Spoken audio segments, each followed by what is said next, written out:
sou o Gabriel, sou do 5º ano, estudante do Futuro Educacional, e hoje iremos entrevistar o diretor Júnior.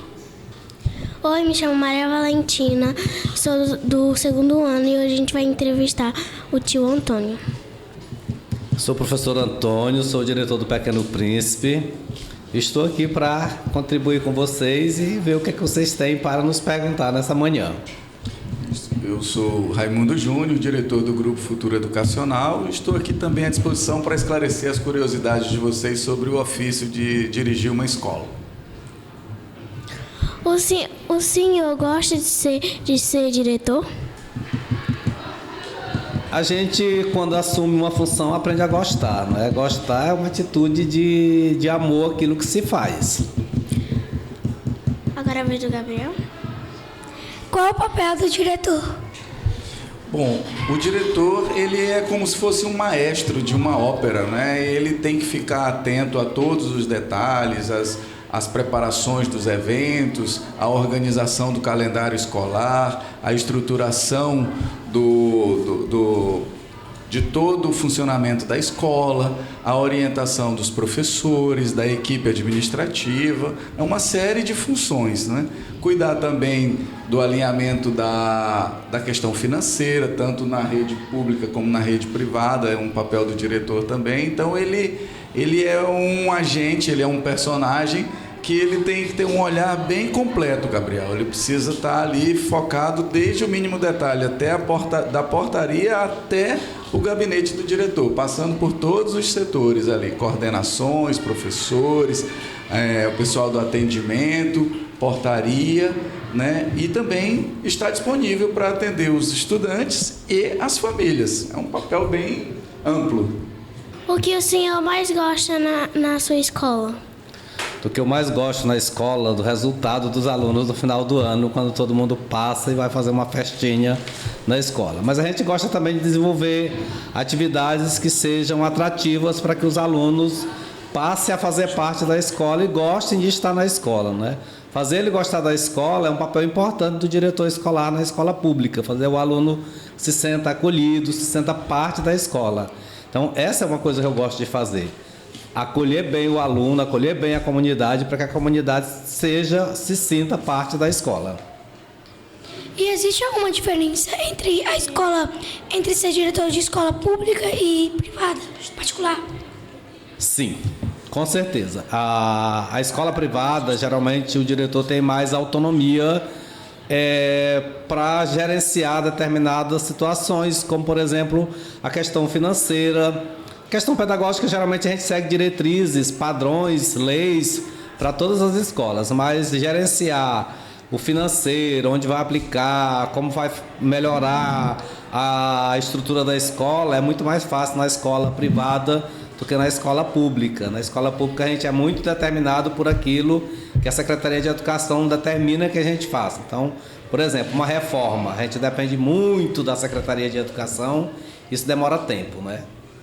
Isso, e outro aspecto também que diferencia muito, Gabriel e Maria, sobre como dirigir uma escola particular e uma escola pública é a autonomia de contratação da equipe, que o diretor da escola particular, ele tem essa autonomia, né? Normalmente ele tem mais facilidade de contratar um professor, contratar uma coordenação, alguém da portaria, porque ele faz um processo de seleção direto, né? E ele tem essa autonomia de fazer a contratação e também a demissão.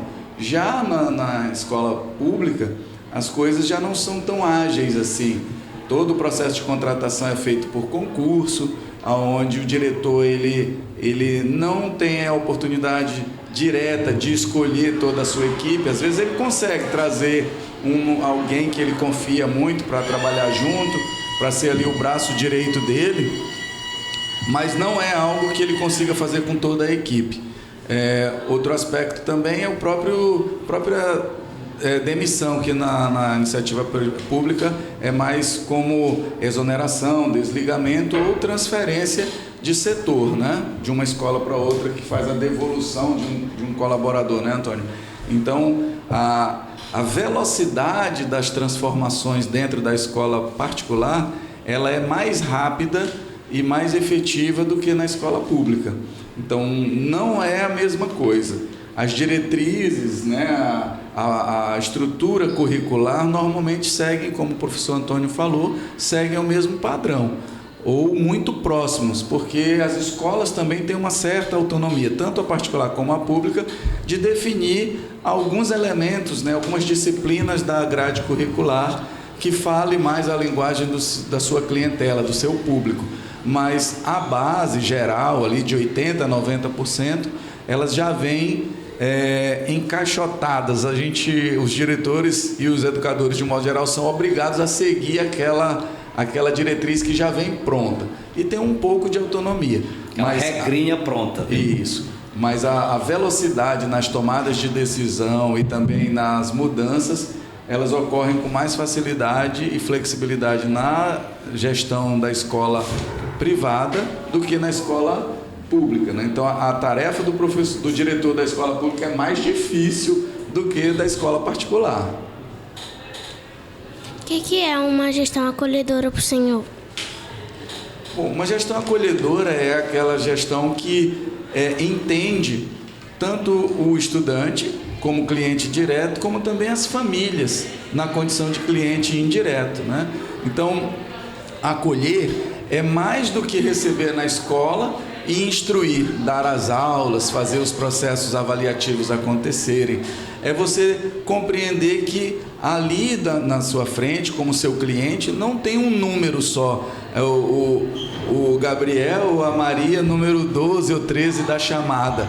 Tem uma pessoa que está ali atrás daquele número, né? Ou na frente daquele número tem uma pessoa que ela tem emoções, que ela tem personalidade, uma pessoa que tem projetos de vida ou não, e cabe a nós, como adultos, profissionais da área, né, entendermos esse ser humano e, dentro das técnicas que nós estudamos na faculdade, dentro da nossa experiência, como o Antônio falou, são 32 anos que ele tem de educação. Eu também completo esse ano 32 anos de educação, uma coincidência, viu, Antônio? Então somos de tempos muito parecidos.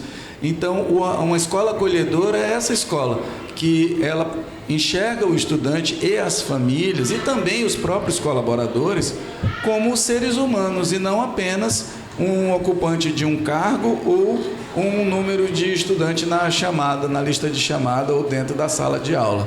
É assim que eu enxergo uma escola acolhedora. E você, Antônio? É isso, nós trabalhamos com pessoas. Pessoas têm necessidade, têm história, e cada um dentro de uma diversidade, dentro de um número de estudantes. No meu caso, a gente tem mais de 1.300 alunos matriculados na escola. Cada um tem uma história diferente, tem uma vivência diferente. Nós temos que parar em determinados momentos para ouvi-los, ouvir a sua história de vida, ouvir quais são os seus projetos. Se não tem um projeto, a gente estimular a criar um projeto. Isso é acolhimento. Não é só chegar e receber na hora da matrícula e ofertar um espaço de sala de aula para ser ministrado umas aulas. A gente precisa parar para ouvir. Por isso a gente tem que ter uma equipe para estar fazendo esse serviço. Quando não tem a equipe, muitas vezes é o diretor que faz esse trabalho. Porque às vezes a pessoa tem um problema que não é a equipe que resolve, tem que chegar até o diretor e a gente tem que ouvir essas pessoas. Hoje nós chamamos da escuta. Nós temos um trabalho mais árduo hoje, que é fazer a escuta das pessoas. E a escuta nós não fazemos só do aluno, nós fazemos da família do aluno, nós fazemos do irmão do aluno, porque todo mundo tem histórias diferentes, tem personalidade diferente, como o professor falou, tem emoções diferentes. E são essas emoções que nós precisamos ouvir para poder entender o ser humano na sua totalidade e poder ajudá-lo, né? Porque a escola é um espaço de transformação onde a gente ajuda as pessoas a crescerem. E tem dois que cresceram através da escola. Se não fosse a escola, vocês não estariam entrevistando nós nesse momento, né? Então, é isso, acolher, ser uma escola acolhedora, é aquela escola que escuta, que busca resolver o problema. A escola hoje não tem a função só de ensinar o aluno matemática, geografia, história, as disciplinas da estrutura curricular. Ela tem uma função muito maior, que é de ouvir, que é de acolher, que é de entender o ser humano na sua totalidade. Quais são os desafios enfrentados na gestão escolar? Bom, são diversos desafios. de novo, a escola pública, na minha visão, ela tem desafios muito maiores do que a escola particular. A escola particular, normalmente, ela está mais próxima de escolhas. Você escolhe onde quer estudar, você escolhe qual é o foco da escola para entrega para essa comunidade escolar, e às vezes a escola pública não tem essa mesma abrangência de oportunidades para escolher os seus caminhos, né? A escola pública ela é mais ampla, ela é mais eclética, né, Antônio? Ela recebe um público mais diverso dentro das suas salas de aula. A escola particular, de certa maneira, ela já tem um pouco mais de seletividade no público que a procura. Por exemplo, às vezes um aspecto religioso determina a escolha de uma escola particular, às vezes o aspecto de resultado pedagógico mais voltado para o Enem, mais voltado para projetos de vida, mais voltado para projetos educacionais de um modo geral. Então, a escola particular, eu entendo que ela tem um pouquinho mais de sutileza no processo de gestão, mas desafios são muito parecidos. É você poder compreender a sua clientela, é você ter a mão de obra que é necessária para você ofertar uma boa educação. A cada vez mais, por mais que ocorra uma série de oportunidades de formação, nós temos mais dificuldade de encontrar bons professores, bons coordenadores, até mesmo bons diretores, né, Antônio?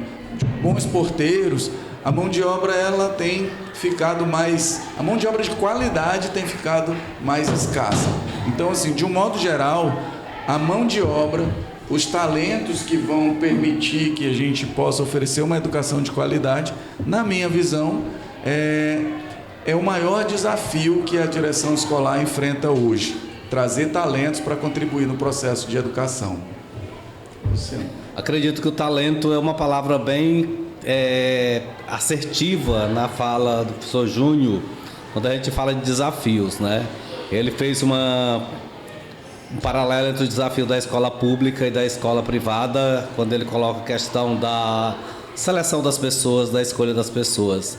A escola pública hoje tem o grande desafio da falta de mão de obra para suprir a necessidade da escola, ou seja, falta de professores. Um professor adoece, entra de atestado médico, passa 60 dias e o aluno geralmente fica sem a aula desse professor, dessa determinada disciplina, por falta de pessoas. Isso é um desafio muito grande. E dentro desse desafio surgem outros desafios, que é fazer com que o aluno se sinta estimulado a estar na escola. Porque se eu vou para a escola, eu vou para assistir aula. Se eu não tenho aula, a minha vontade é de ficar em casa. Eu olho o meu horário letivo e digo assim: hoje não tem aula do professor Antônio, que ele está doente. Não tem aula do professor Júnior, que ele só tem aula da professora Maria. Eu não vou assistir a aula da Maria, que é só 2 aulas de arte. Eu vou ficar na minha casa. Então, esse é um desafio, trazer esse aluno para a escola, ter a mão de obra qualificada hoje, que não está muito fácil. Parece que nós estamos numa crise de decadência da falta de mão de obra educacional no país, falta de professores, que a maioria das pessoas não querem serem professores, né? Não querem trabalhar. Quando ela fala da mão de obra, o meu colega fez uma colocação muito interessante. Às vezes as pessoas olham a escola, figura do diretor e dos professores, mas a escola é um conjunto de pessoas, de educadores, desde o agente de portaria da escola pública, aquela que limpa e as que fazem a merenda. Isso é desafio, a gente ter uma equipe dentro da escola, que vista a camisa da escola, que goste da escola, que goste do aluno. Quem vai para a escola tem que gostar de aluno. Não dá para mim chegar na cozinha da escola e a merenda dizer: esses alunos são muito antipáticos. Não, alunos são pessoas, têm simpatia. Tem uns que são mais simpáticos, outros são menos, uns reclamam mais. Então, ter pessoas, manter uma equipe boa dentro da escola é o grande desafio. Até porque quando nós temos uma equipe que ama o que faz, essa instituição, essa escola, ela passa a ser mais atrativa. Os estudantes, eles ficam com o desejo de ir de casa para a escola. Se ele cria uma aversão aos muros da escola, ao ambiente escolar, ele vai desejar realmente estar em qualquer outro lugar, menos na escola. Por isso que para além dos muros e das salas de aula, da estrutura física, das carteiras, o mais importante é nós termos pessoas que olhem para aqueles estudantes, né, com o desejo de transformar para o bem a vida de cada um deles. E isso passa pelo acolhimento que você perguntou, Maria, passa também pela própria entrega de qualidade que o professor Antônio trouxe também, de uma boa aula, de ter o professor em sala de aula e fazer com que o estudante ele se sinta motivado e interessado de vir para a escola para ter um crescimento, transformando a sua vida para melhor a cada dia. Então, a equipe que forma a escola é o grande desafio que eu acredito que não só eu como diretor, mas todos os demais sintam também no exercício da sua função. O senhor gosta muito da escola? Uma pergunta interessante, né? A minha primeira formação, Maria, é em advogado, direito, curso de direito. Foi no que eu me formei primeiro. Mas eu me encantei mais pela educação do que pelo direito. E depois eu fiz o curso de pedagogia, dei aula durante muito tempo da minha vida e aprendi a viver a escola como a minha própria casa. Então, há 32 anos eu estou inserido nesse contexto da educação, me sinto muito feliz de ser um educador, independente da condição de diretor, né? Depois do diretor, acho que não tem na iniciativa privada nenhum posto maior, mas eu gosto da escola como um todo. Desde receber os estudantes na portaria, todos os dias, como você vê, o Gabriel também vê, né? Até resolver os conflitos mais difíceis. Normalmente nós não gostamos de resolver conflitos difíceis, mas são esses conflitos difíceis que nos tornam mais experientes, mais fortes, né? Melhores pessoas, melhores profissionais. Então, estar no contexto escolar, para mim, é muito gratificante. Eu não enxergo vir para a escola como um trabalho, uma obrigação. Eu me sinto aqui na escola como alguém que vem se divertir fazendo algo que faz sentido para cada um dos nossos estudantes, contribuindo na transformação da vida deles para melhor. Então, eu me sinto muito feliz, sim, na condição de educador. Falar alguma coisa sobre isso, Antônio? É uma pergunta muito interessante, né? Se a gente não gosta de um ambiente, a gente procura não estar naquele ambiente. E o diretor, eu sou o primeiro que chego, sou o último que saio. Às vezes ainda venho no sábado ou no domingo para resolver um problema que tem na escola, para que na segunda-feira tudo ocorra bem e o aluno chegue e se sinta bem de estar na escola. Então, eu comecei na educação muito cedo. Com 17 anos eu tive a minha primeira experiência como professor, substituindo a minha professora de língua portuguesa em uma eventualidade, e aprendi a gostar da escola. A escola, eu não diria que a escola é a minha segunda casa, como diz uma educadora. A escola pública não é um ambiente tão acolhedor como a minha casa, como eu fui construído. Mas eu gostaria que ela fosse minha segunda casa do ponto de vista do acolhimento. Mas a estrutura dela não dá para fazer esse acolhimento tão bom como eu faria na minha casa, né? Então é essa situação. Mas eu gosto do que faço. Eu gosto muito mais da sala de aula do que da direção. Mas eu faço o serviço de direção com muito prazer, com muito amor, porque algo interessante é você ver o seu ex-aluno amanhã. Ontem eu estava em uma palestra, em uma faculdade, e o palestrante era um ex-aluno fazendo doutorado. Então isso nos faz fortes, ele falou na palavra forte, quando nós acolhemos, quando nós transformamos e quando nós formamos. Então eu gosto muito da escola. É um local que, se eu não gostasse, eu tinha procurado outra profissão, porque eu venho de outras profissões antes de ser educador, né? Qual a importância do diretor para o aluno? Em muitos casos, o diretor tem mais importância, em muitos, não em todos, né? O professor falou anteriormente na escolha. E às vezes dentro o diretor é aquele que vai fazer o papel até de pai dentro para alguns alunos. O aluno chega, tem um conflito familiar e ele vem buscar essa ajuda com o diretor.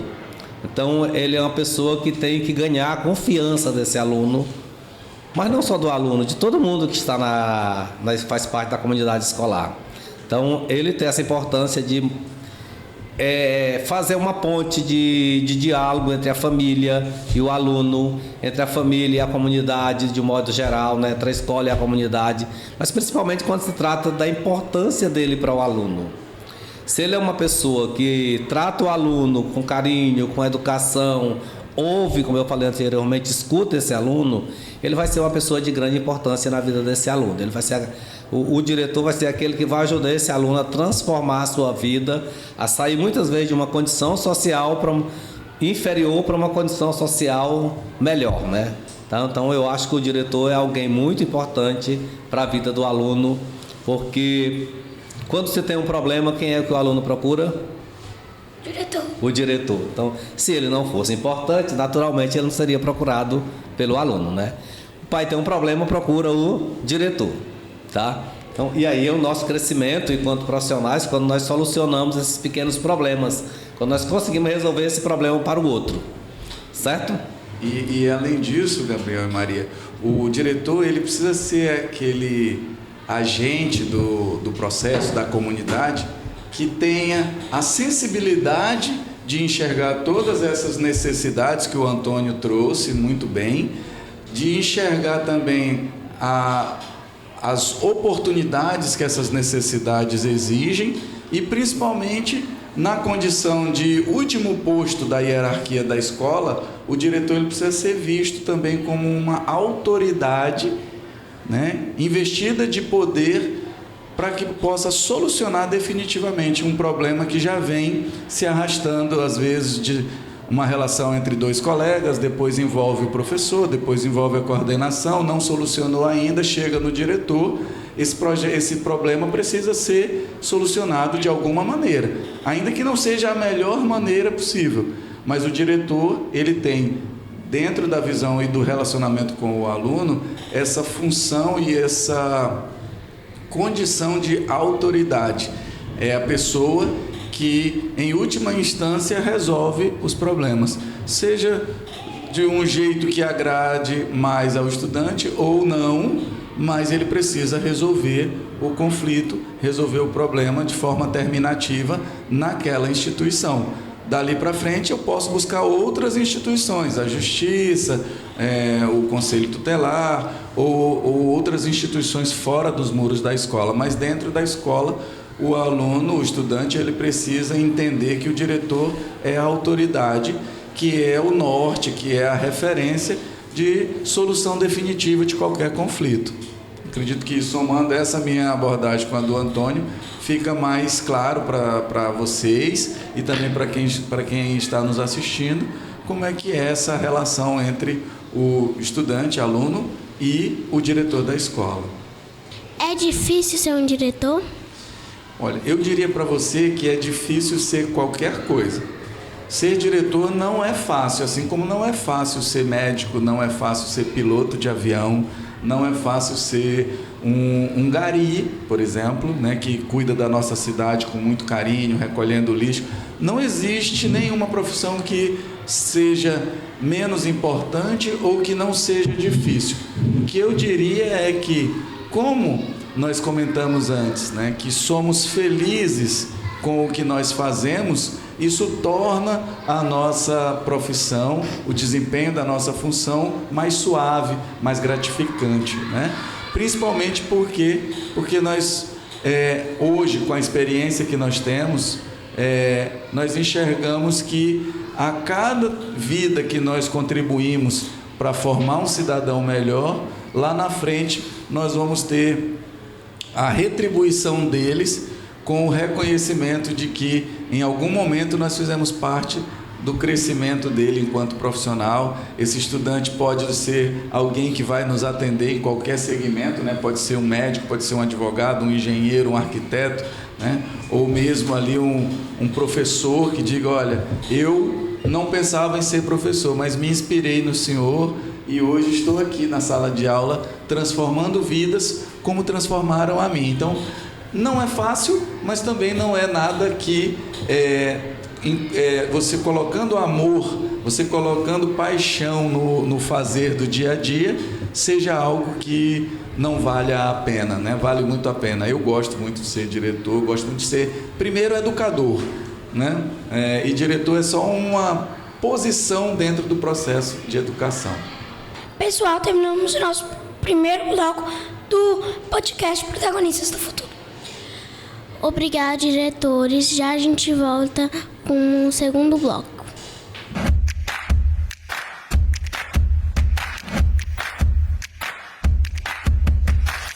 Oi, eu sou o Arthur. Oi, eu sou o João. Hoje vamos continuar a entrevista com o diretor Júnior e o diretor Antônio, no podcast Protagonistas do Futuro. Tá. Quais são as missões e os valores que guiam um diretor? Bom, vou falar em relação à nossa instituição e o Antônio fala em relação à instituição Pequeno Príncipe, né?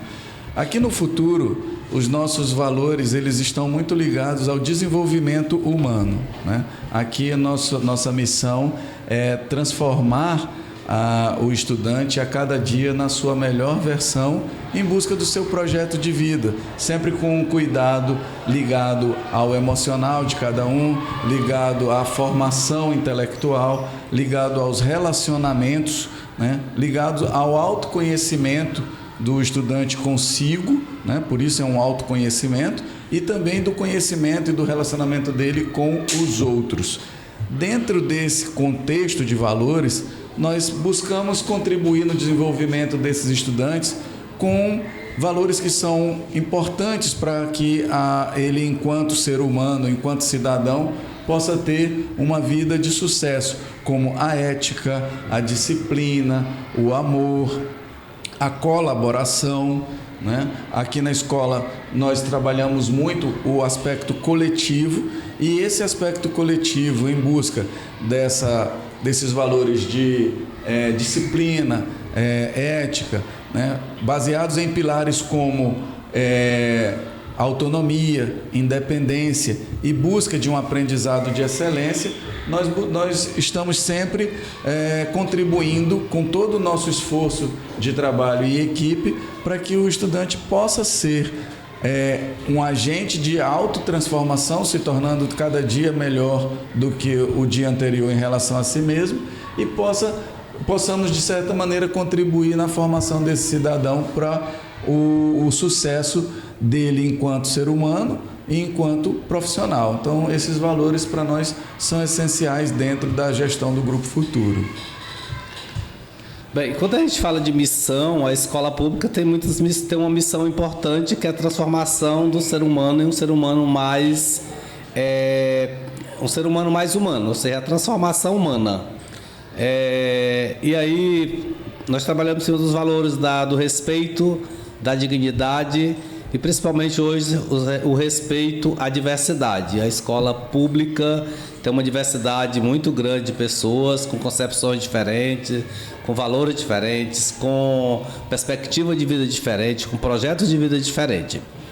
E é uma escola onde nós acolhemos pessoas com deficiência. Então, nós trabalhamos muito a questão dos valores, as diferenças, ou seja, cada pessoa é um ser humano para a escola pública que está lá em busca de seus objetivos. Então, trabalhar essa diferença enquanto valor, enquanto perspectiva de transformação social é uma das grandes missões que nós temos dentro da escola pública. Valorizar o ser humano, acima de tudo, numa sociedade individualista, uso as palavras do meu colega do trabalho, que precisa ser uma sociedade mais coletiva, que tenha um respeito individual, mas que olhe o outro na sua coletividade, na sua integralidade, na sua singularidade, que nós somos seres singulares, nós somos diferentes, só somos semelhantes no físico, mas Essa é uma das missões mais árduas que a gente tem na escola hoje, que não foge muito da escola. Escola é escola, independente da sua nomenclatura, se ela é privada, se ela é pública, ela continua pública porque ela atende o público, com diferenças de algumas situações que nós citamos na fala anterior, que talvez seja abordada por vocês nesse momento, né? Mas a gente tem esse valor de transformação da pessoa numa pessoa humana, ética, política e que saiba respeitar a individualidade, a singularidade dos outros. Bom, então, tem uma dúvida muito curiosa. Como surgiu a ideia de ser diretor de uma escola para vocês dois? A gente não tem a ideia de ser o diretor de uma escola. Ser diretor de escola... A única ideia que eu tive, a única função que eu nunca pensei na minha vida foi de ser diretor de escola. E aí eu assumi a coordenação pedagógica da escola, no momento em que a diretora estava em processo de aposentadoria, e aí naquele momento tinha eleição para diretor. Eu sou professor de língua portuguesa, e no momento tem lá uma candidata e alguém chega, um grupo de professores dizendo: tu é o nosso candidato. A quê? A diretor da escola. Eu digo: mas eu não quero ser diretor de escola. Em outro momento, a professora Lúcia Bichara, entrar em aposentadoria, tinha me convidado a ser o diretor para substituí-la na escola Salomé de Carvalho. Teve a minha rejeição. Então a gente não escolhe ser diretor. E é bom a gente ser o diretor quando é escolhido pelos outros, né? Na escola pública acontece isso. Ou o diretor também, às vezes, em muitos casos na escola pública, o diretor é um apadrinhamento de um político que vai lá porque é amigo do vereador de alguma coisa. Então ele não escolhe também. Mas ser diretor não é escolha. Para mim não foi escolha minha, foi escolha dos outros. E como eu falei numa escola humana, eu digo: olha, se eu estou aqui e os outros estão entendendo que eu estou fazendo um bom trabalho, por que não continuar nessa liderança dessa equipe, né? E aconteceu, estamos lá um bom tempo como diretor, né? Então significa que o trabalho não é ruim, porque para estar lá, os outros gostam do trabalho que a gente faz, né? Porque a gente faz ele com muito amor. Na iniciativa privada, Arthur, já é um pouquinho diferente, né? Normalmente os diretores, eles vêm por ser uma empresa particular, eles vêm de uma fundação. Quando um educador, uma professora, um professor resolvem abrir uma escola, ele já exerce ali uma posição de liderança. Essa posição de liderança requer que ele contrate mais equipe, né, de mão de obra para poder efetivar a escola. E ali, por ele ter aquele papel de liderança e ser ali o empresário fundador da instituição escolar, ele acaba sendo naturalmente conduzido a esse posto de liderança. A diferença entre uma empresa comum e uma escola é que a escola ela é regulada por licenças que o Estado impõe. Ela precisa de uma autorização periódica, né, por um determinado período, normalmente varia de 2 a 5 anos, que é concedida pelo Conselho Estadual de Educação. E para que essa licença seja concedida, é preciso preencher uma série de requisitos, dentre elas ter professores habilitados, conforme a lei exige, ter uma equipe pedagógica e multidisciplinar também habilitada, conforme a legislação exige. Então, quando o líder dessa instituição que nasceu pequenininha ali, de um projeto idealizado por um educador, ele vai ampliando a empresa, ele vai tendo a necessidade de contratar novos profissionais. No meu caso, a minha primeira formação é direito, eu sou advogado. E aí, como eu e meu irmão Marcelo, lá em 94, montamos uma escola, e depois nós dividimos a sociedade, cada um trilhou o seu caminho, né? Então eu me vi na necessidade de fazer o curso de pedagogia para que eu pudesse ter a habilitação legal de exercer a direção da escola. Então, como o Antônio falou, às vezes você não escolhe ser o diretor. No meu caso, eu acabei sendo o diretor por ser esse líder que fundou a escola, que constituiu a equipe, que conduziu a equipe dentro das diretrizes que a escola acreditou e acredita até hoje. Então, nesse desenvolvimento da empresa escolar, eu acabei chegando nesse posto de diretor. Porém, ser diretor não é algo que você conquista somente por ser o dono da empresa, porque eu poderia contratar uma pessoa formada em pedagogia ou com habilitação em direção escolar e eu ser apenas um administrador, né, dos recursos financeiros, da questão da estrutura física, etc. Mas como eu gosto, desde 94 eu acabo sendo um educador, porque já fui professor de várias disciplinas e ao longo dos anos em muitas séries, cheguei a dar aula até na universidade também. Então isso acabou fazendo com que o meu espírito de educador ele crescesse dentro de mim, de modo a superar até mesmo o exercício do direito.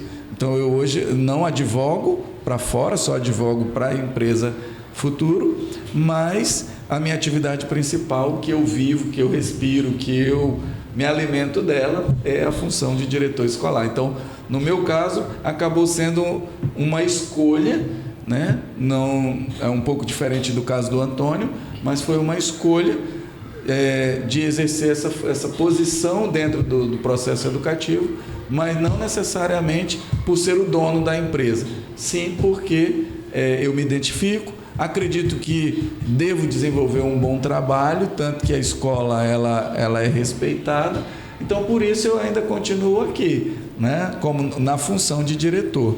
Mas à medida que eu entender que eu já não consigo entregar aquilo que a comunidade espera e tiver alguém na equipe que exerça melhor do que eu, com certeza eu passarei o bastão para que a nossa comunidade escolar possa ter uma entrega ainda melhor, né?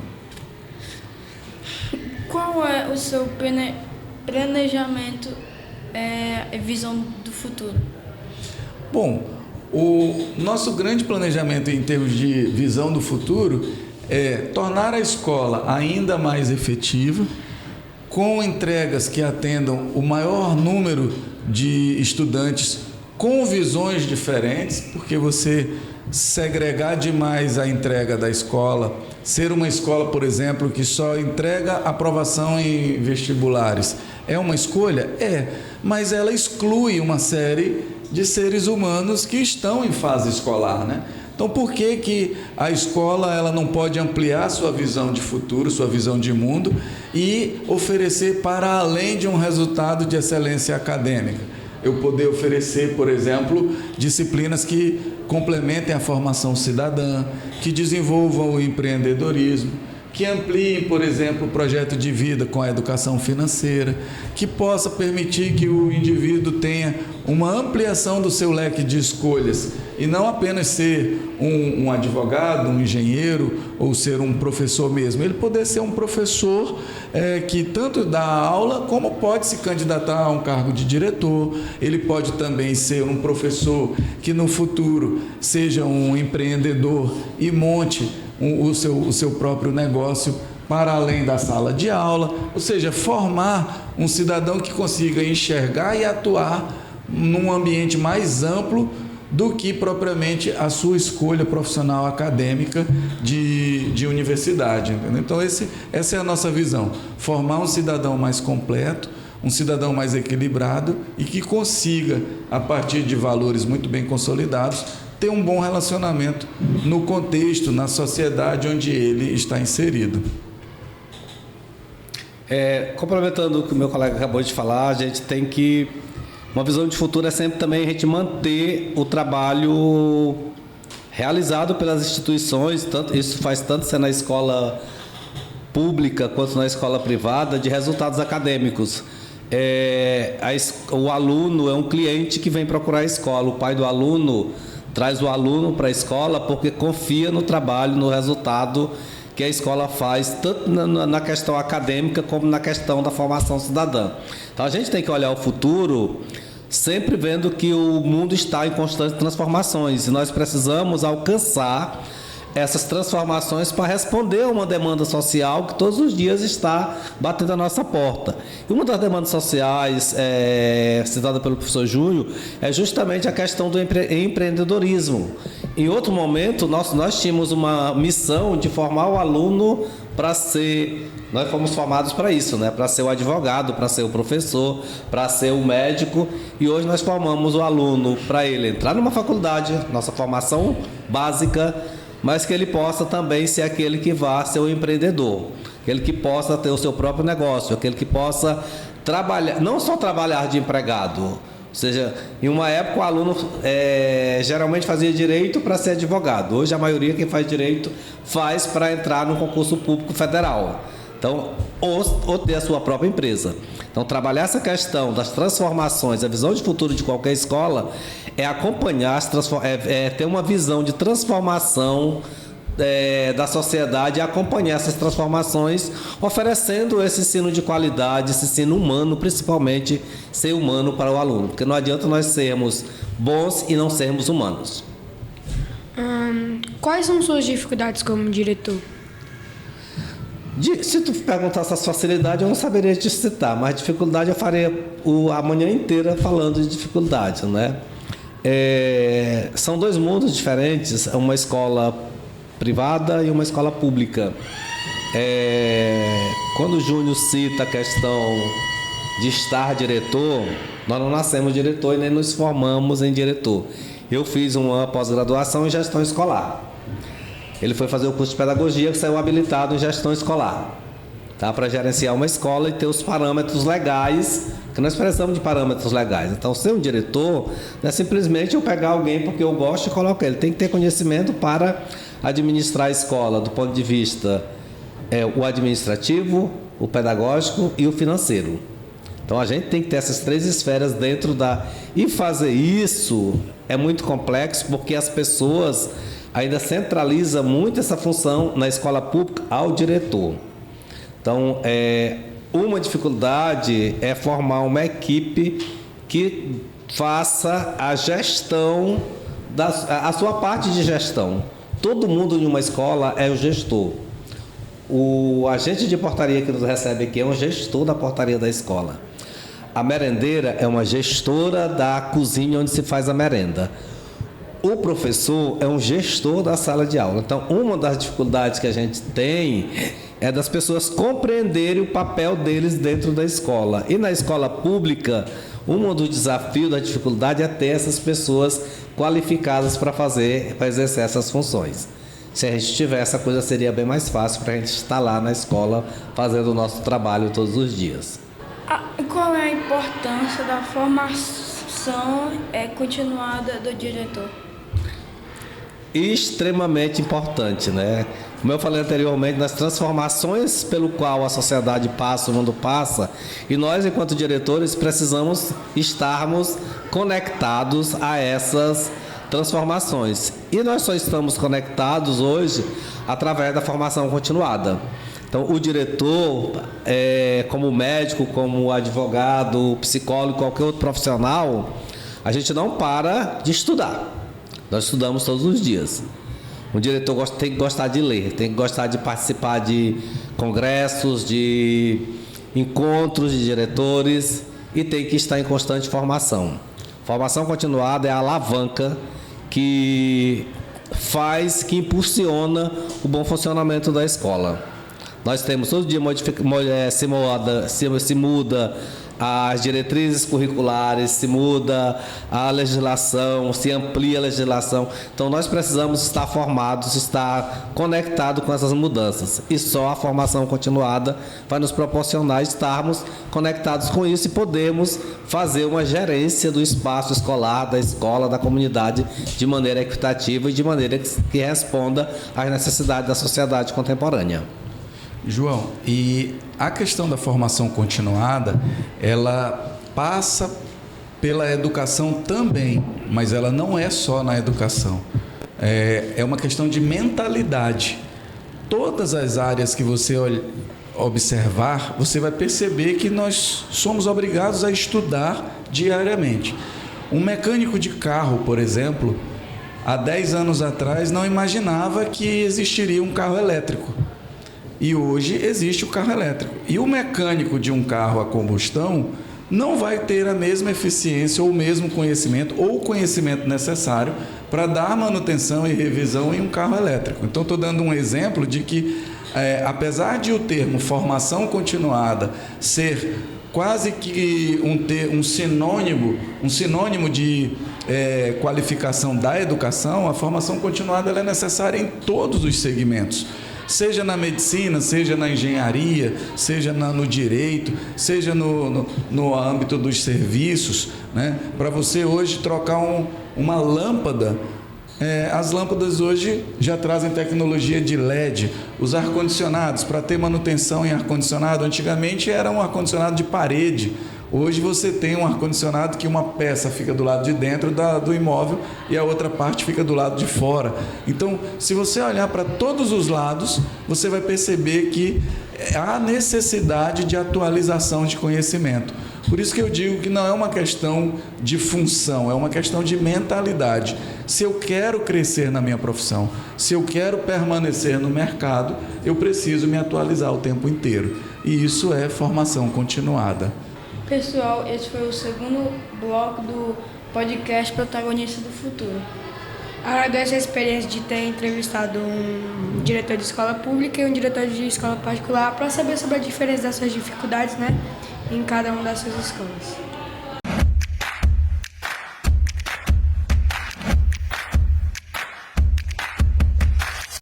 Olá, bom dia, me chamo Matheus, estamos aqui no podcast do Futuro. Em homenagem ao Dia do Diretor, estamos aqui com o diretor Júnior do Colégio Futuro e o diretor Antônio do Pequeno Príncipe. Oi, tudo bem? Meu nome é Maria Eduarda, eu também sou uma aluna do Futuro e eu tô aqui junto do Pacudino, do Matheus, pra gente, como que eu posso dizer? A gente conversar, né? A gente ter aquela conversinha com nossos diretores sempre. Então aqui vamos começar aqui já fazendo umas perguntas que eu tenho sempre em mente, tudo. Quero saber que qual estratégia hoje vocês, diretores, né, já experientes, já usam para fazer com que os professores e os alunos, tipo assim, qual estratégia vocês usam para que toda a equipe do Futuro, de estudantes, o corpo de estudantes, de professores, funcionários, faça para agir de forma coletiva, né, um trabalho coletivo, para a escola sempre estar a escola tá sempre avançando, melhorando, né?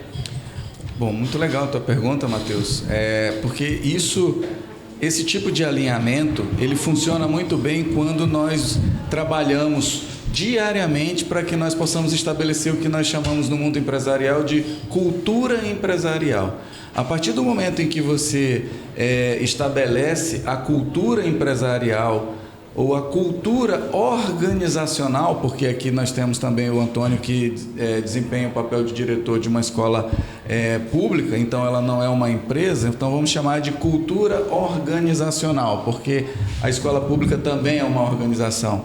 Então, quando você trabalha com um alinhamento para que haja de forma clara o estabelecimento dessa cultura institucional, essa cultura organizacional, aí todos os membros dessa organização passam a ter os mesmos propósitos, passam a ter as mesmas diretrizes e comportamentos que coadunam, que caminham em direção a essa cultura. Então, desde o porteiro até a diretoria, passando pela equipe de serviços gerais, a equipe de coordenação, da lanchonete, dos professores e também a comunidade escolar, que se espelha também na comunidade familiar, que procura a escola Futuro ou a escola Pequeno Príncipe, elas procuram já também a partir de informações, conhecimento de causa dessa cultura, né, organizacional. Então, a única maneira que você consegue alinhar a equipe e os clientes, diretos e indiretos, a um propósito definido, é você deixando claro a sua cultura organizacional. De outra maneira, é muito difícil, porque cada um quer fazer o seu papel, desempenhar a sua função da forma que acha mais adequada. Aí, isso não é desenvolver um trabalho em equipe. Então, você criar, difundir e aplicar uma cultura organizacional é o melhor caminho para atingir isso que você trouxe como dúvida, Matheus. O objetivo comum dentro de uma comunidade. Tanto que a gente repara aqui, né, caminhando pelos corredores da escola, né, a gente vê que você colocou até as metas, né, da escola mais para frente, as metas que a escola pretende alcançar, né? Isso ajuda muito, né? Todos os funcionários, o corpo da escola, futuro, né? Saber o rumo que deve seguir, como que deve agir, né? Exato. Essa é uma questão que eu acredito que o Antônio também vai falar a respeito. Você estabelecer metas, estabelecer, primeiro, um propósito. O que é um propósito? É o algo maior que move toda a equipe, todo o conjunto de colaboradores, no sentido de atingir um objetivo. Esse é o propósito. E o propósito, ele se desmembra em pequenas tarefas que nós podemos estabelecer como metas, e essas metas, como se fosse uma parede de tijolos, um tijolinho em cima do outro, uma meta cumprida após a outra, ou às vezes ao mesmo tempo, levam o conjunto ao sucesso, aquilo que se espera como propósito. Acredito que isso não seja muito diferente no pequeno, né, Antônio? Não, a escola pública tem como parâmetro, respondendo a tua pergunta, que é muito interessante, né? A questão do trabalho coletivo. E o trabalho coletivo se dá quando o gestor público tem uma concepção de gestão democrática dentro da escola. E essa gestão se dá pela construção de um documento chamado Projeto Político Pedagógico, onde ele vai estabelecer as diretrizes dentro da base curricular, que é apresentada pela Secretaria ou pelo Conselho Estadual de Educação, e se estabelece as metas, os objetivos, a missão que a escola quer alcançar. E dentro dessa perspectiva, a gente tem que ter o envolvimento de todos, ou seja, o Júnior falou do porteiro, da meta, tu fizeste uma questão muito interessante, observar quais são as metas da escola. Quando tu observa quais são as metas, tu conhece qual é o projeto político, o que é que a tua escola quer para ti, quer para uma comunidade, tu é conhecedor disso, tu vai ser agente de transformação, tu vai ser o multiplicador dessas metas, tu vai ser um protagonista desse processo. E dentro da escola pública, o diretor tem que ser o líder que vai trabalhar, guiar, muito bem, obrigado pela palavra, guiar esse protagonismo dentro da escola pública, dando corresponsabilidade para todos, não só para o diretor, da portaria ao topo, que é o diretor, mas também a comunidade, os pais, serem convidados a participar das reuniões da escola, das decisões que a escola, do projeto político-pedagógico da escola, para que ele possa ser corresponsabilizado por isso, ser aquele que vai também ajudar a execução desse projeto. Quem executa, geralmente é o professor, é a gestão, é a equipe pedagógica. Mas o pai também, ele sabe o que é que está sendo feito, o que é que está sendo trabalhado dentro da escola. Isso na escola pública a gente chama a gestão democrática da escola, que é um dos fatores importantes para que a gente alcance os objetivos e a escola seja uma escola de referência social, porque transforma pessoas, transforma vidas. Eu queria perguntar para vocês o que vocês acham sobre a evasão escolar. Tipo assim, como que eu posso dizer? Em questão dos alunos faltarem muito, ou também deles realmente não virem para a escola, sabe? Não terem aquele foco igual a gente precisa ter, né? Para ter o estudo, para absorver os conhecimentos que a escola em si entrega pra gente, que aliás é muito rico das duas escolas, porque eu tenho amigos também que estudam no Pequeno Príncipe, e a maior parte deles realmente sempre falam muito bem da escola, dizem que ela é muito bem estruturada, muito formada, assim, com delicadeza, assim, entre aspas. E também é futuro, como sempre, na minha opinião, sendo uma das escolas, assim, que mais dá aquele foco para saber se os alunos estão bem, se eles estão indo estudar, entendeu? Focar nos assuntos que as escolas estudam. Bom, quer falar? Pode falar. Tu tocaste dois assuntos cruciais dentro da escola pública. Sim. Falta e evasão. A evasão no Brasil, na escola pública brasileira, ainda é um dos piores gargalos que nós temos que superar. E aí, a escola pública ela é muito diversa. Aqui, quem está na escola privada, quem está na faculdade privada, eu posso hoje estar compartilhando das duas experiências, ou seja, eu fui aluno da universidade pública, eu fui professor da universidade pública e hoje eu voltei a estudar, faço numa faculdade privada. É bem diferente as estruturas, a clientela que está lá. Então, quando a gente fala de evasão, e a escola pública ainda não tem nem perna nem braço para sanar esse problema, porque isso é um contexto social muito diversificado contexto social, um contexto econômico. O aluno que evade, na maioria das vezes, é um aluno que precisou trabalhar muito cedo. Infelizmente, é uma garota que engravidou com 14 anos, deixou a escola porque precisa trabalhar para cuidar do filho, que às vezes não tem um pai, é a família que vai cuidar. E a falta eu atribuo porque lá no primeiro capítulo da Lei de Diretrizes e Bases da Educação Nacional, a lei é determinante dizer que a educação é dever da família, do Estado e da sociedade. Na escola pública nós fazemos o que nós chamamos de busca ativa, que deram esse nome recentemente, mas que ela é antiga, que eu acredito que a escola privada faz a mesma coisa. Quando a Maria Eduarda falta 2 dias e os pais não comunicam, geralmente a escola vai ligar para saber por que a Maria Eduarda está faltando. É um trabalho árduo que nós fazemos na escola pública, porque nós não temos pessoas suficientes para estar fazendo isso. E às vezes o diretor faz, o coordenador pedagógico faz, o agente de serviços gerais, quando é bom, faz. A gente já teve pessoas que faziam isso, pegavam o telefone e ligavam, né? Mas a gente precisa ter essa concepção da educação como um bem social, não só como um dever, ou como um bem público, é um bem social. Tá? Quando nós atribuímos a educação como um bem, isso não é um bem? Todo mundo tem um, né? Tu gosta de ter o melhor. Então a educação também deveria ser esse bem social que traz benefício, que traz crescimento.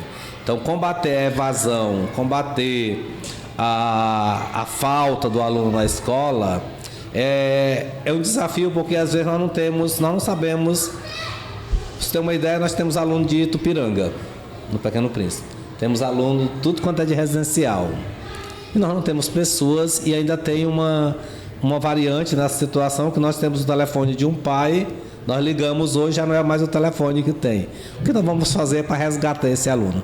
Nós temos todo um trabalho de resgate desse aluno. Nós só perdemos quando não temos mais recursos para buscar esse aluno, para resgatar esse aluno para a escola. Porque não é interessante para a escola perder um aluno, de jeito nenhum. Não é interessante para a sociedade perder um aluno. Mas às vezes acontece que a gente perde, né? Outro fator que hoje é preponderante, principalmente na nossa escola, por ser uma escola que atende à periferia da cidade também, você vai chegar lá meio-dia, vai ter Hilux pegando menino, mas tem menino que precisa de bicicleta ou ir a pé. A violência. Às vezes ele se muda, quando nós vamos resgatar o menino, não está morando em Goiânia, está morando em Imperatriz, o pai nem foi na escola porque ele foge da escola, foge da cidade por uma questão de violência, que ainda é um fator. Então, a escola recolhe tudo isso. E ela, infelizmente, ela tem uma função. E ela assume outras funções que, às vezes, ela não dá conta de fazer. Daí a evasão ainda na escola pública, principalmente, que eu acredito que não é o mesmo na escola privada. Assim. Isso, Duda, é bem interessante. Eu acho que uma lição de vida para todos que estão nos assistindo e também para vocês que são beneficiários de estudarem numa escola pública, uma escola particular, porque vocês observam que são contextos bem diferentes, né? Tudo que o Antônio falou é uma realidade não só do Pequeno Príncipe, é uma realidade que envolve toda uma comunidade que acessa ou é atendida por uma escola pública. Na escola particular, o contexto é bem diferente. Quase não há evasão escolar, é quase zero, praticamente zero. Ainda que em uma situação ou outra aconteça um fenômeno ou uma ocorrência semelhante à que ele relatou, de uma gravidez precoce ou coisa parecida, dificilmente a família, por ter uma condição mais abastada financeiramente, vai deixar a adolescente fora da escola. Talvez ela vá passar por um processo natural de licença maternidade e tudo, mas ela não evade da escola. A questão das faltas dentro do contexto anual, dentro do calendário acadêmico, ela passa mais por uma questão de, quando é da escola, o estímulo ao desejo que o estudante tem de vir para a escola ou não, ou seja, se ela é uma escola atraente ou não, ou quando a escola ela faz o seu papel e é atraente, mas mesmo assim o estudante não vem, às vezes isso está muito relacionado à falta de um projeto de vida. Ele ainda não conseguiu enxergar a importância da escola para um projeto de vida, talvez por ele não ter ainda parado para pensar nisso, ou talvez por ele não ter dado a importância na adolescência que exige pensar sobre o seu projeto de vida, porque a educação básica ela acaba na terceira série do ensino médio, e a partir dali já praticamente começa a minha vida adulta, vamos dizer assim. Então eu preciso tirar um tempo para pensar sobre a minha vida e, a partir disso, eu estabelecer quais são os compromissos que eu tenho que ter para atingir o meu projeto de vida.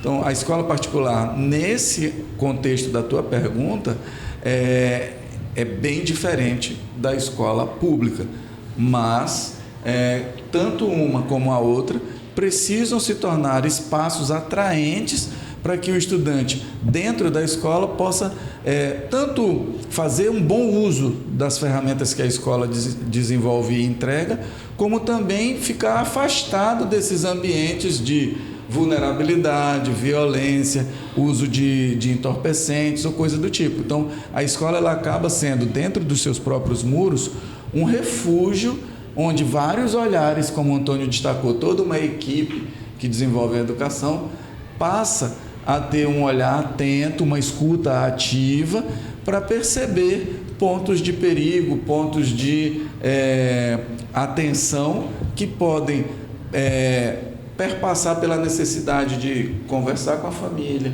conversar com o conselho tutelar e etc. e mudar essa zona de risco que o adolescente possa estar muito próximo. Bom, assim, eu acho que foi muito interessante, muito bom ressaltar das duas versões, que a gente vê realmente que são duas realidades totalmente diferentes, totalmente desconexas, e que na maioria das vezes as pessoas acham que, independentemente de qual escola que for, é um mar de rosas, que a gente vê que se o aluno não falta, se acontece, sei lá, como vocês falaram, uma gravidez ou uso de entorpecentes, é sempre culpa da escola ou dos professores, que é muito ressaltado isso na internet, né? Que a gente vê muitos casos que são colocados na internet, que a gente vê em sites até mesmo de, vamos supor, sites de fofoca mesmo, um interessante. São vários sites de fofoca como em TikTok, Instagram, que a gente vê que eles ressaltam mais a parte dos alunos, tipo de dizer que o aluno como que eu posso dizer? Vítima. Que o aluno é a vítima, que vitimizam mais o aluno do que a escola. Como, tipo assim, claro, as duas versões tem que estar sempre vendo, né? Tem que estar sempre de olho nas duas versões. Só que realmente eles colocam mais os alunos como a vítima, não deixam de, tipo, eles deixam de olhar que as escolas às vezes estão fazendo de tudo para ajudar o aluno. Às vezes vão lá, chama o pai, chama a mãe, mas às vezes o pai e a mãe também, às vezes não faz por onde, sabe? Às vezes deixa o aluno fazer o que quiser pelo fato de que já é mais velho ou que realmente não teve, como que eu posso dizer? Que não tem conhecimento básico, sabe, sobre isso, do quão errado é isso.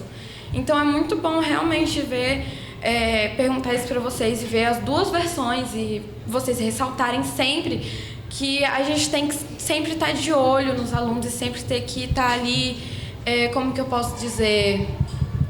Vigilantes. Vigilantes, isso. Vigilando e sempre estando ali, sabe, de olho nos alunos. Isso que você fala é muito importante, Maria Eduarda, porque, de um modo geral, o aspecto negativo das coisas que acontecem são sempre mais vendáveis para a mídia, seja ela a mídia tradicional, televisão, rádio, ou jornais impressos, e a nossa realidade, ou a realidade de vocês, adolescentes, mais presente hoje são as redes sociais. Então, o que vende muito, o que chama atenção, o que atrai muitos likes, normalmente são coisas positivas que são divulgadas sobre acontecimentos. Sim. Né? Então, quando você lança na comunicação pública, seja ela redes sociais, pela internet ou pela mídia tradicional, algo que é muito negativo, por incrível que pareça, atrai mais a atenção das pessoas, potencializa, vende mais, né? Então você pode ver programas como de notícia Barra Pesada, quando você pega um acidente que aconteceu e o repórter mostra a mesma imagem uma dezena de vezes e passa meia hora mastigando aquele acidente, ele está ali fazendo uma venda negativa de uma situação de tragédia. Então, o que é mais importante é o processo de conscientização. E aí vocês, tanto da escola pública como da escola privada, que estão na adolescência, precisam ter um bom olhar sobre o projeto de vida de vocês. Vocês têm que ter no entorno de vocês a observação de quem são as pessoas que podem nos ajudar a ter uma boa percepção das ocorrências para que nós possamos ter o nosso projeto de vida evidenciado, desenvolvido, potencializado a partir das ferramentas que a escola oferece, que a comunidade do nosso entorno oferece, né? Então, tem que ter esse foco para o projeto de vida de vocês. E uma coisa muito bacana aqui que eu até queria perguntar para vocês, que vocês hoje, né, cuidam muito da saúde mental dos alunos, né? E a gente quer saber agora como que vocês cuidam da saúde mental de vocês mesmos, porque para cuidar da saúde de alguém, a nossa tem que estar boa, não é? Nós tem que estar extremamente saudável, né? E assim, é uma coisa que é uma pauta, porque um diretor hoje tem um papel muito importante na escola, né? Ele lida com muitas pessoas, né? Não é somente os alunos, são também os funcionários, tudo, e a saúde mental é o principal, entendeu, do nosso corpo. Quase da partes principais, né? Nossa, eu queria perguntar como que vocês fazem para cuidar da saúde mental de vocês aí. Tu já dá uma dica de como cuidar da saúde mental, cuidando da sua própria saúde mental. Eu tenho que estar bem, tá? O diretor escolar, independente da instituição e da modalidade, ele é uma liderança, ele não é um chefe. E quando a gente não olha para a equipe como chefe, ele é o chefe porque ele é o dono. Eu não sou o chefe porque eu não sou o dono, né?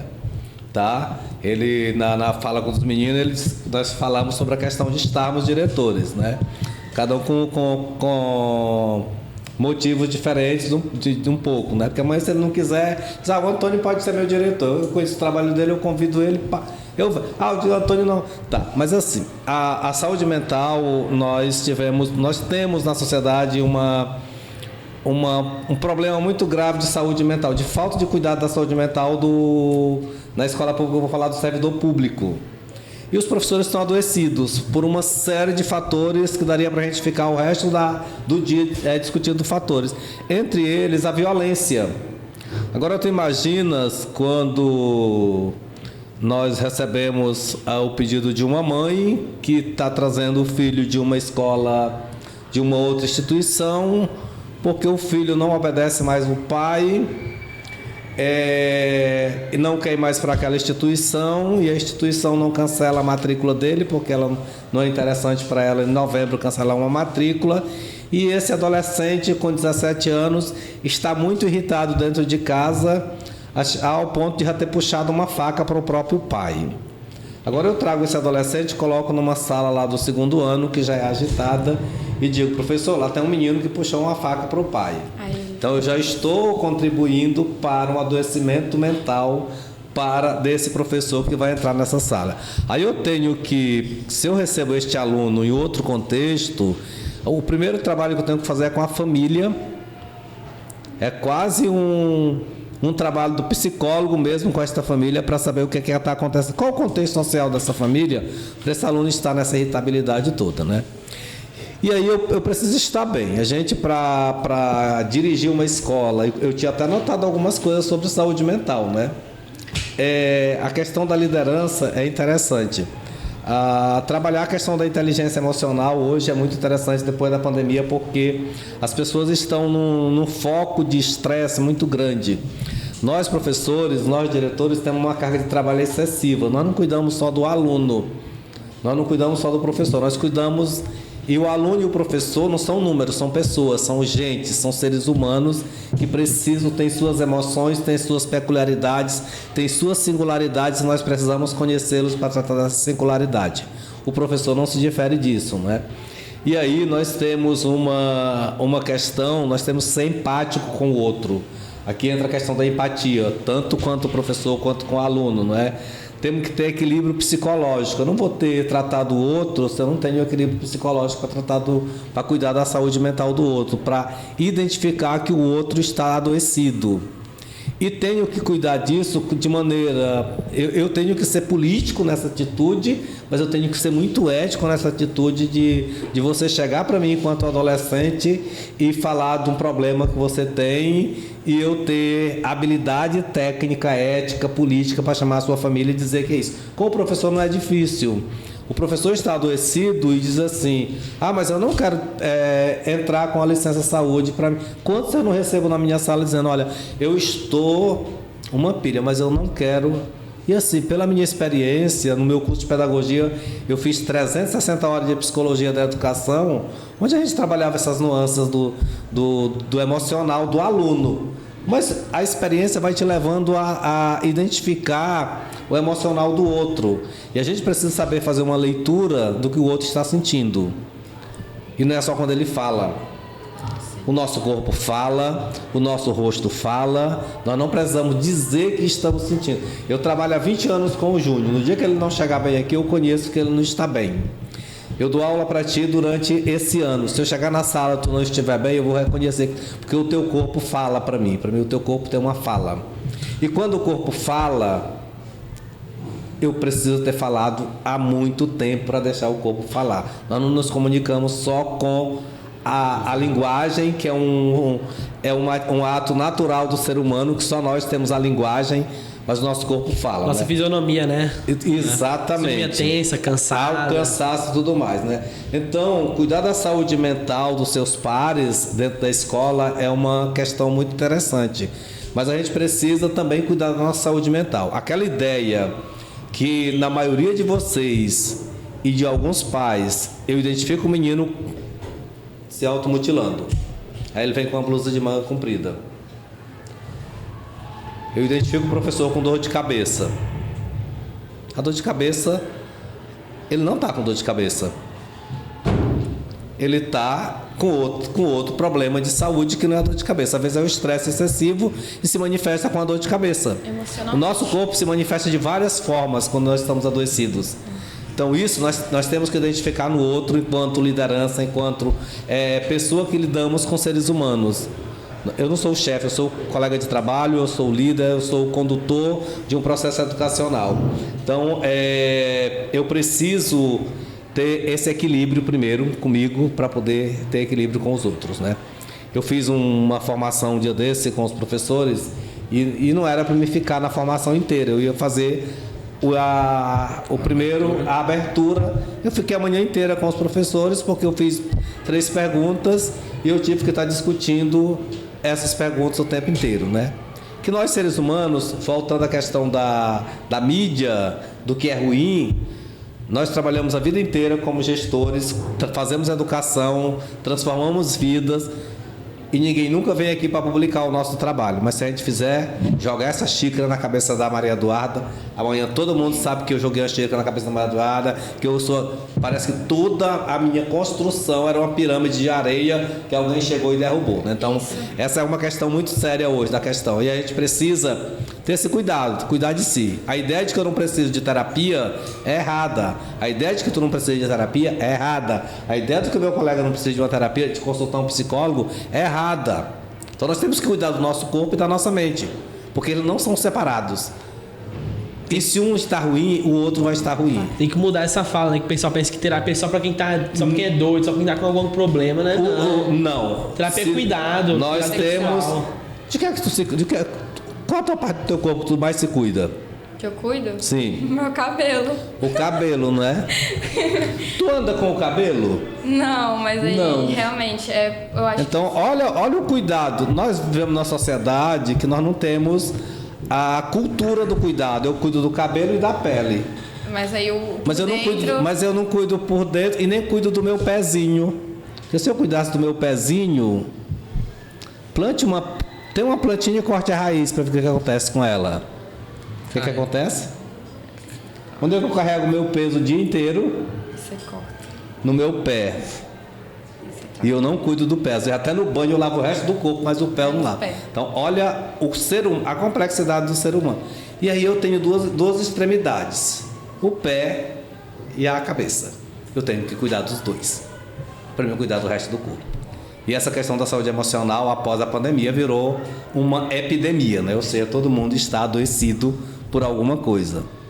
E eu tenho que assumir que eu não estou bem. O grande problema hoje é as pessoas assumirem que não estão bem.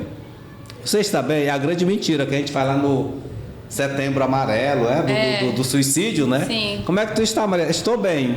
Estou bem ótima. o quê? Estou ótimo. Estou ótimo o quê? Aí quando Tá? você vai ver, a pessoa tá realmente... Não está ótima, Ainda mais vocês diretores, ainda que depois da pandemia seguraram muitas pontas, porque assim, todo mundo tava mal emocionalmente. Quem tinha que cuidar de quem tava mal era vocês, não era não? E quem cuidou do cuidador? Ninguém. Ainda tem essa questão, né? Observando também pelo aspecto da maturidade, da experiência, não é? Do fortalecimento que cada um desenvolve para que possa atingir posições mais desafiadoras ou mais altas, o cargo do diretor escolar, que é a posição mais alta, é a terminativa da escola, ela também exige que, para chegar lá, você passe por uma série de desafios. E, ao chegar lá, os desafios não cessam, eles continuam acontecendo até com uma frequência maior do que a gente gostaria. Então, o diretor escolar, a diretora escolar, elas não são nem o Homem de Ferro e nem a Mulher Maravilha, mas são pessoas que já passaram por diversos momentos que trouxeram a eles uma fortaleza maior, uma consciência maior de que as coisas não são tão fáceis. Então, em princípio, essa fortaleza que foi atingida por alguém que ocupa uma posição mais elevada traz a ele um pouco mais de capacidade de enfrentar desafios que são para ele menores, mas para outros que estão ainda se sensibilizando nessa caminhada de fortalecimento, são problemas difíceis de resolver. Então, não é que o diretor seja um homem de ferro, um super-herói, mas ele já é uma pessoa que, como diria a minha avó, mais calejado. Ele já foi mais exposto às situações de conflito, situações difíceis. Então, de um modo geral, ele não adoece na mesma frequência, ele não adoece tão rápido quanto aquele que ainda está formando seu sistema imunológico, está ainda no começo da sua trajetória de vida. Mas, como disse o Antônio, por não sermos super-heróis, nós também precisamos ter alguém que nos oriente, que nos acalente. Às vezes é um ombro amigo, às vezes é um parente mais velho, a mãe, a avó, às vezes é a esposa. E por ter, como eu diria, angariado as condições de ocupar aquele posto, ele não desiste na primeira queda, ele não desiste no primeiro arranhão. Ele é alguém que já realmente está mais calejado e, principalmente, tem a consciência de que, se ele adoecer, né, todo o restante do time vai sentir com mais força do que quando ele, né, é percebido pelo time. Às vezes o time está ali adoecido, mas não enxerga o diretor precisando de ajuda. E ali o diretor se vira sozinho, às vezes busca uma ajuda externa, ou às vezes até interna mesmo, para que ele possa estar em condições de ser aquele último dos moicanos, aquele a quem todo mundo vai pedir ajuda, né? Então, esse fortalecimento do diretor para poder estar pronto a ocupar aquele posto traz para ele também um pouco mais de força, né? De perseverança e equilíbrio para que ele possa estar ali naquela posição ajudando o máximo de pessoas. mais nesse sentido, né? Não, só você quer mais alguma coisa? Eu queria só complementar o que eles tinham falado, porque é um assunto muito interessante, assim, é um assunto muito diverso, né? Como a gente vê sempre. E geralmente são assuntos que a mídia não traz pra gente. São esse tipo de conversa assim, que a gente está tendo agora em si, é uma conversa muito boa, que realmente é um negócio assim que dá vontade até de, sabe, de continuar, de, como que eu posso dizer, de, sabe, ter mais conversas assim, sabe, com pessoas superiores, assim, no tema escolar. Aí eu só queria complementar, só dizer assim que realmente...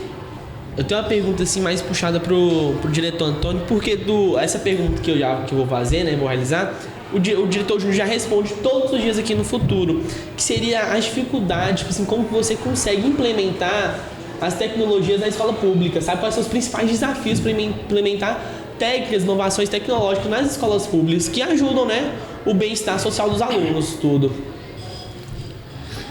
A primeira delas é a falta de financiamento de equipamentos atuais para a gente estar implementando, mas a gente tem algumas tecnologias que ajudam muito no trabalho pedagógico dos professores e se tornam mais atrativos para os alunos, né? Nós temos um projeto de robótica na escola, que é muito atrativo, que enche a sala no dia da aula de robótica, que é o único que a gente, parece educação física, a gente quer encerrar com o dia, eles não vamos ter mais outra semana para a gente desenvolver não sei mais o que. Nós temos parcerias com a Universidade Federal, com alguns projetos voltados para a inserção tecnológica na escola, mas nós temos a resistência de alguns professores. Tá? E aí o grande problema, o grande desafio é convencê-los de que a informação, de que o uso das mídias digitais é um elemento facilitador do processo de ensino-aprendizagem. Agrega muito, né? Agrega o aluno, é estimulante para o aluno.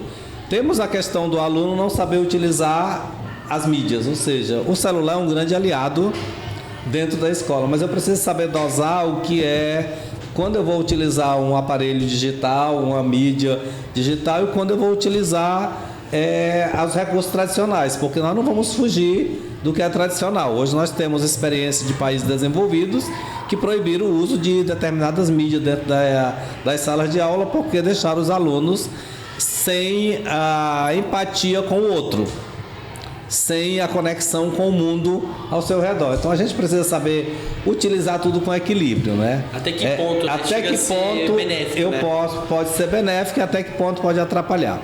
Mas a gente não vê atrapalhar elas como um empecilho que vem atrapalhar o processo, desde que sejam bem usados.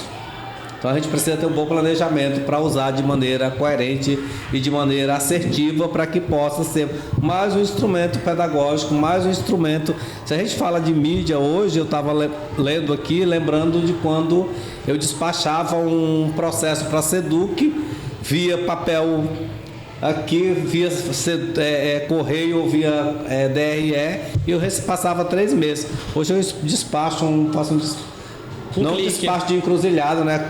Um documento aqui com um clique, às vezes 48 horas, 2 dias, eu tenho o resultado. Então, é um facilitador para a gestão, é um facilitador para o processo, mas a gente tem que saber dosar e tem que se planejar e tem que aprender a usar.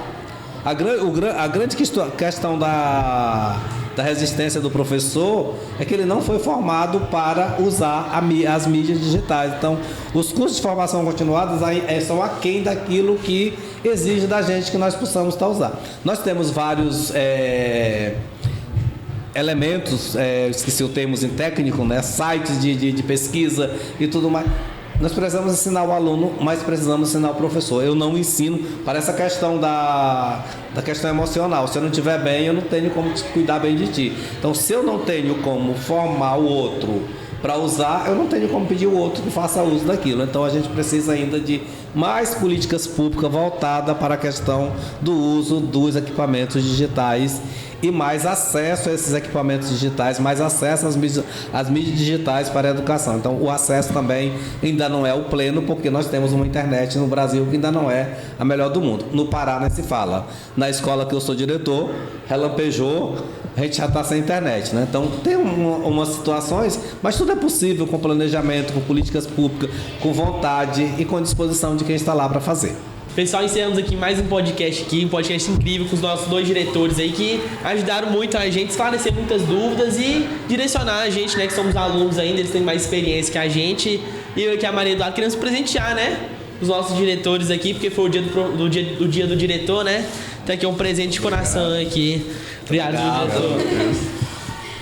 Obrigado, viu? Obrigado. Eu acho que foi uma oportunidade ímpar de estar conhecendo vocês, de estar participando deste momento, falando sobre o papel, o desafio, a missão da escola pública, a missão da escola privada, a missão da escola. Escola é escola, estudante é estudante, professor é professor. E assim, espero ter sanado as curiosidades de vocês, achei vocês 2 incríveis, bem como os pequenininhos também, mais tímidos, mais... Dependendo do grau de estudo, são meninos que a gente percebe que vão ter uma boa desenvoltura na comunicação, são comunicativos e fizeram perguntas muito pertinentes dentro das curiosidades de vocês. Concordo contigo, Maria Eduarda, outras oportunidades deverão acontecer para que se possa estar tirando dúvida. Professor, agradeço o convite e estarei à disposição na hora que a instituição quiser que a gente esteja fazendo um bate-papo com assunto relacionado à educação. A gente vem contribuir com um pouco da experiência que a gente construiu nesses anos de caminhada. Muito obrigado, sucesso para vocês, que as faltas nunca aconteçam na vida de vocês, muito menos a desistência. Sucesso!